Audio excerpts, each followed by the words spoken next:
Hey, what's up, everybody? It's Chris, your sneaker professor, back with a more nuanced discussion on what you see to my side, which was the 5 reasons Nike's quarterly report is unsurprising. But this conversation is about innovation.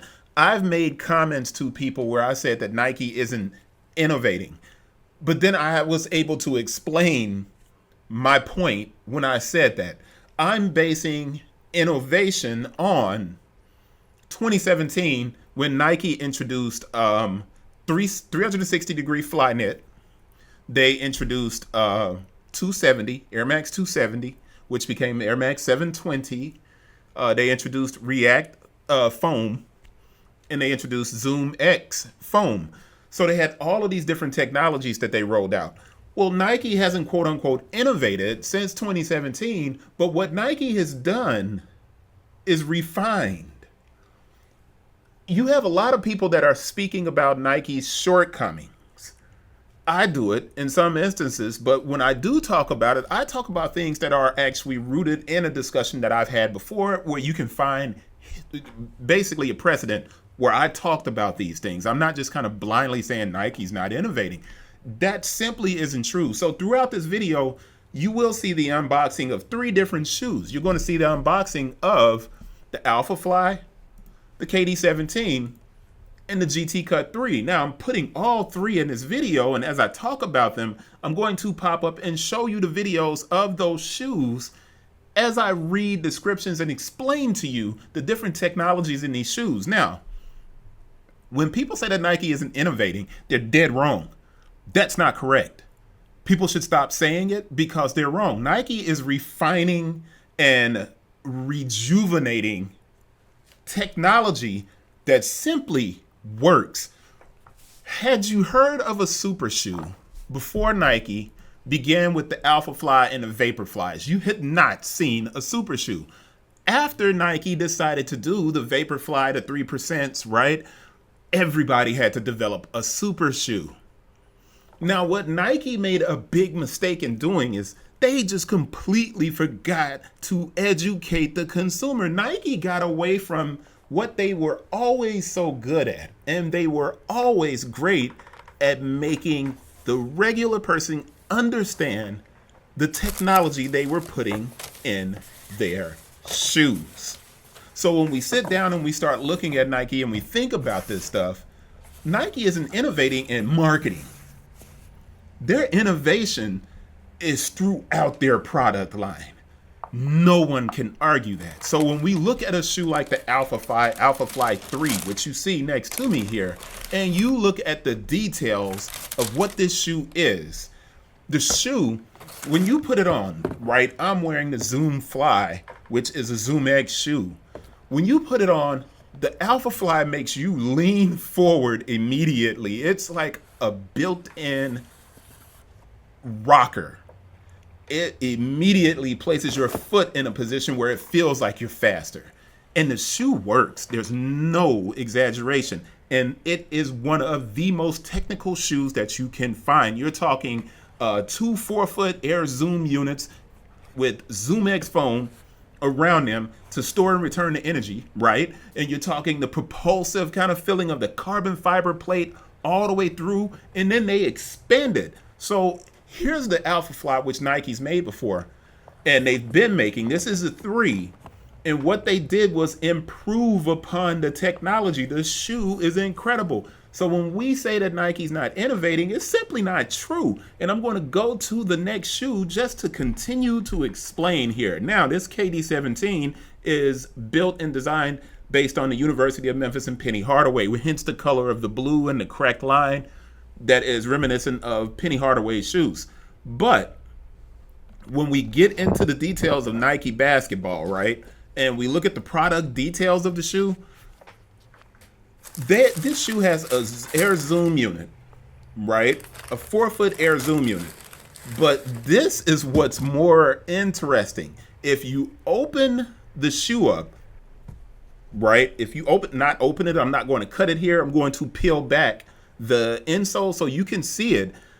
There is a full length Zoom unit right under. You don't even have a break-in time. There's an additional Zoom unit under your insole.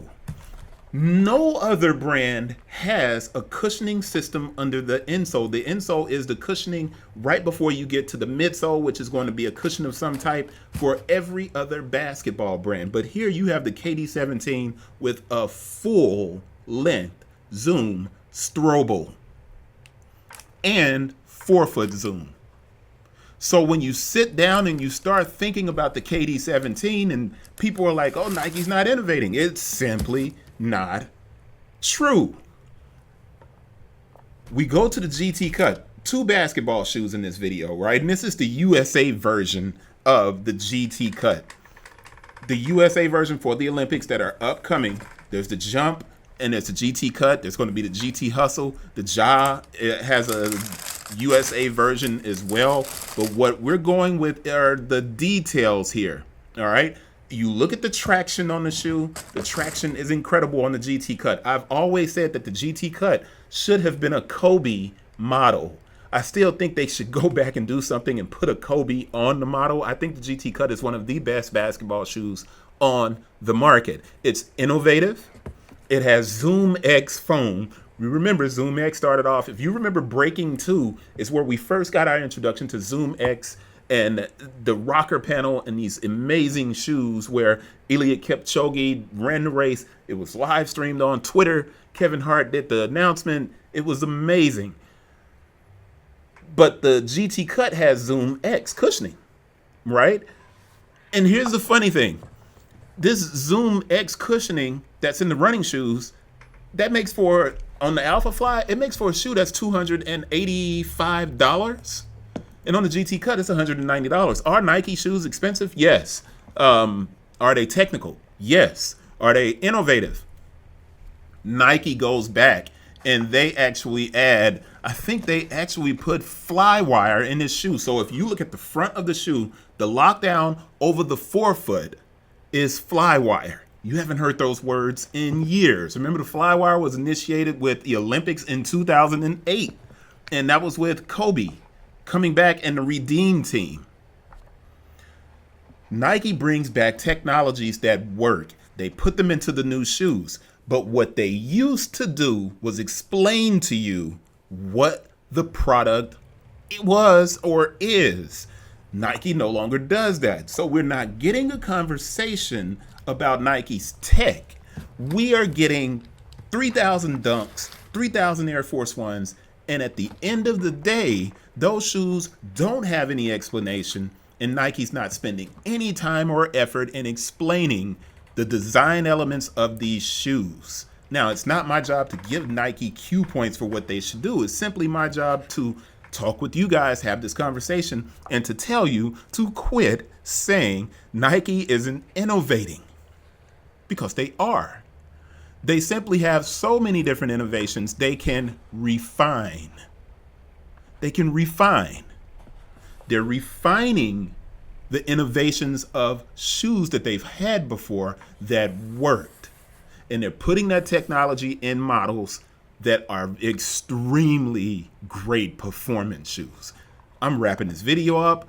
I want you guys to get out of the habit, and this is barely scratching the surface of the shoes. The GT Jump, which is a big man's basketball shoe, the AlphaFly, which we already just looked at, the Vaporfly Next 3%, or I mean, you have all of these different shoes that Nike has, but they do nothing at all to explain the benefits of the technology in their shoes. There's nothing when you go to a store, there's nothing when you go to Foot Locker, there's nothing anywhere about the tech in these shoes. So people are saying that Nike isn't innovative, but they are. You have a comment? Leave a comment. Love to hear what you think. If you think I'm wrong, go ahead and leave a comment and say so. But I don't think you're going to be able to argue this one, man. I just don't think so. But that's it. I'll see you guys on the next one. I hope everybody had a fantastic holiday. Don't want to date the video because I want this to be evergreen. Come back and check on it and listen to it at another time later in the future. I'll see you guys. Peace.